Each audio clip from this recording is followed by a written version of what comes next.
First select Item Master, then click on Product Master.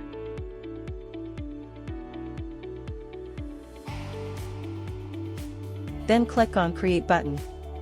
Generate barcode by clicking on icon. Then enter product name.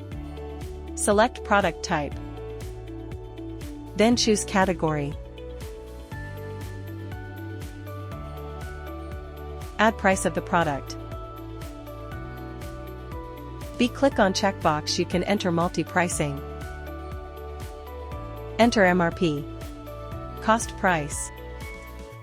Then click on Submit button to save all the details.